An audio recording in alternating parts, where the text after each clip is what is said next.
ಪ್ರಮುಖವಾಗಿ ಕರ್ನಾಟಕ ರಕ್ಷಣಾ ವೇದಿಕೆ ಸರಿಸುಮಾರು 26 ವರ್ಷಗಳನ್ನ ಪೂರೈಸಿದೆ. ಅದಕ್ಕಿಂತ ಮಿಗಿಲಾಗಿ ಕಳೆದ 10 ವರ್ಷಗಳಿಂದಲೂ ಕೂಡ ಆರಂಭದಲ್ಲೇ ಹೇಳ್ದಂಗೆ ನಮ್ಮ ಕರ್ನಾಟಕದ ನೆಲ ಜಲ ಭಾಷೆ ಬಂದಾಗ ಮುಂದೆ ಬರ್ತೀರಿ, ಹೋರಾಟಗಳನ್ನ ಮಾಡ್ತಾ ಬಂದಿದ್ದೀರಿ. ಒಂದು ಸಾರಿ ತಿರುಗಿ ನೋಡಿದಾಗ ಸರ್, ಈ ಹೋರಾಟದ ಬದುಕು ಹೇಗಿತ್ತು ಅದನ್ನ ನೆನಪು ಮಾಡ್ಕೊಳ್ಳೋದಾದ್ರೆ? ಬಹುಶಃ ಹೋರಾಟದ ಹಾದಿಯಲ್ಲಿ ಧುಮುಕಿದ್ದು ನನಗೊಂದು 18 ವರ್ಷಗಳೇ ಇರಬಹುದು.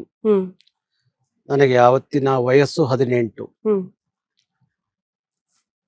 ಅರಸೀಕೆರೆಯಲ್ಲಿ ಗಣೇಶನ ಉತ್ಸವದಲ್ಲಿ ತಮಿಳು ಹಾಡುಗಳನ್ನ ಹಾಡಿದ್ರು ಕಾರಣಕ್ಕೋಸ್ಕರ ಆವತ್ತಿನ ಕಾರ್ಯಕ್ರಮದ ವೇದಿಕೆಗೆ ನುಗ್ಗಿ, ಯಾಕೆ ತಮಿಳು ಹಾಡು ಹಾಡ್ತೀರಿ, ಇದು ಅಪ್ಪಟ ಕನ್ನಡದ ತಾಲೂಕು, ಇಲ್ಲಿ ತಮಿಳರ ಅಗತ್ಯ ಏನು, ತಮಿಳು ಹಾಡಿನ ಅಗತ್ಯ ಏನು ಅಂತ ಹೇಳಿ ಗಲಾಟೆ ಮಾಡಿದಂತ ಸಂದರ್ಭದಲ್ಲಿ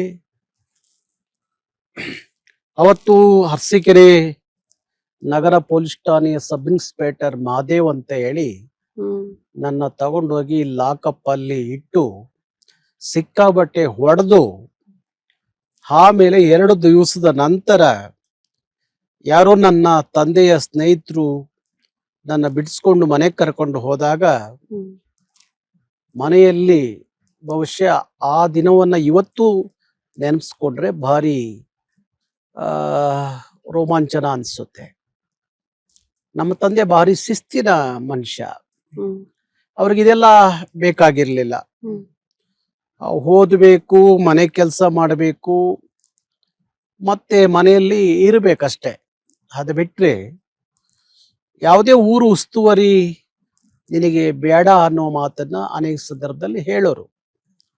ಆದ್ರೂ ಸಹ ಪ್ರಾರಂಭದಲ್ಲಿ ನಾನು ಓದುವ ಸಂದರ್ಭದಲ್ಲಿ ನನಗಿದ್ದಂತ ರಾಷ್ಟ್ರಕವಿ ಕುವೆಂಪು ಅವರ ಪದ್ಯಗಳು, ಆ ಸಂದರ್ಭಕ್ಕೆ ಡಾಕ್ಟರ್ ರಾಜ್ಕುಮಾರ್ ಅವರ ಸಿನಿಮಾಗಳು, ಇವೆಲ್ಲ ಒಂದಷ್ಟು ಕನ್ನಡತನವನ್ನ, ಕಾಳಜಿಯನ್ನ, ಕಳಕಳಿಯನ್ನ ನನಗೆ ತುಂಬಿದಂಥದ್ದು.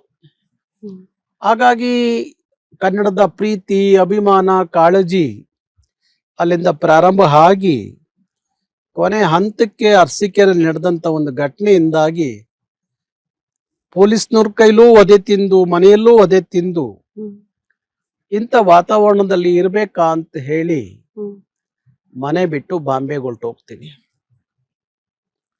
ಬಾಂಬೆಲಿ ಸುಮಾರು 7-8 ವರ್ಷ ಇದ್ದು, ಆಮೇಲೆ ಅಲ್ಲಿಯ ಶಿವಸೈನ್ಯ ಪ್ರಾರಂಭದ ದಿನಗಳು ಅವತ್ತು.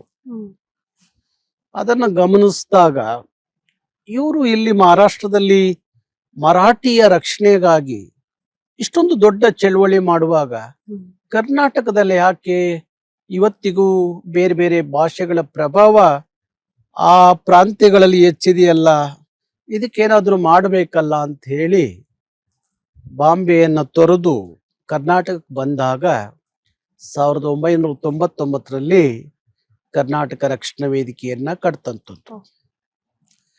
ಈಗ ಕರ್ನಾಟಕ ರಕ್ಷಣಾ ವೇದಿಕೆಗೆ 26 ವರ್ಷ. 26 ವರ್ಷಗಳಲ್ಲಿ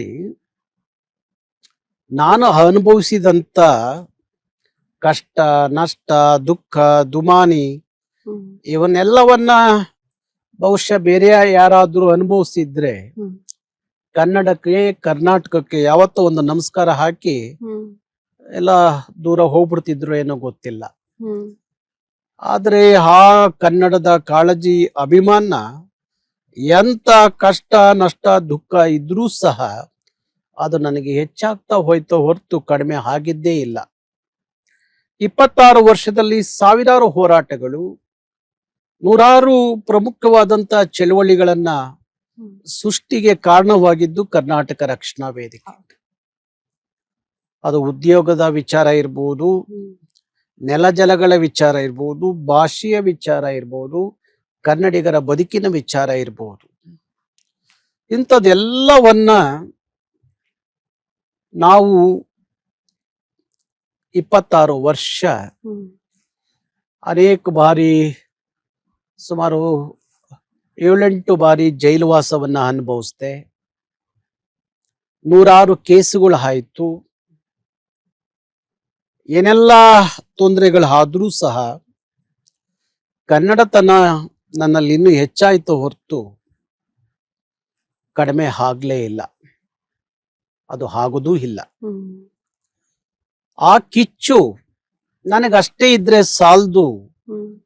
ಆ ಕಿಚ್ಚನ್ನ ಈ ನೆಲದ ಪ್ರತಿ ಮಕ್ಕಳಲ್ಲಿ ತುಂಬಬೇಕು ಅನ್ನುವ ಆ ಸಂಕಲ್ಪ 26 ವರ್ಷ ಇವತ್ತು ಕರವೇ ಒಳಗಡೆ ಹೆಚ್ಚು ಕಡಿಮೆ 78-79 ಲಕ್ಷ ಕಾರ್ಯಕರ್ತರಿದ್ದಾರೆ ಅನ್ನೋದಾದ್ರೆ,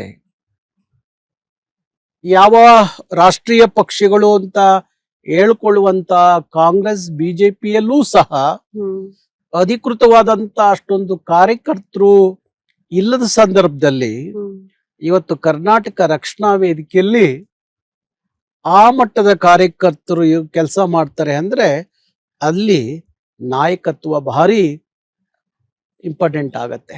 ಯಾಕೆಂದ್ರೆ ನಾಯಕನಿಗೆ ಯಾವ ಗುಣ ಇರಬೇಕು ಅಂದ್ರೆ, ನಾಯಕ ಆದವನಿಗೆ ನಮಗೆ ಒಂದು 4-5 ಗುಣಗಳು ಭಾರಿ ಮುಖ್ಯವಾಗತ್ತೆ. ಒಂದು, ನಿಸ್ವಾರ್ಥದ ಸೇವೆ, ಮತ್ತೆ ಆ ಸಂಘಟನಾತ್ಮಕವಾದಂತ ಬದ್ಧತೆ,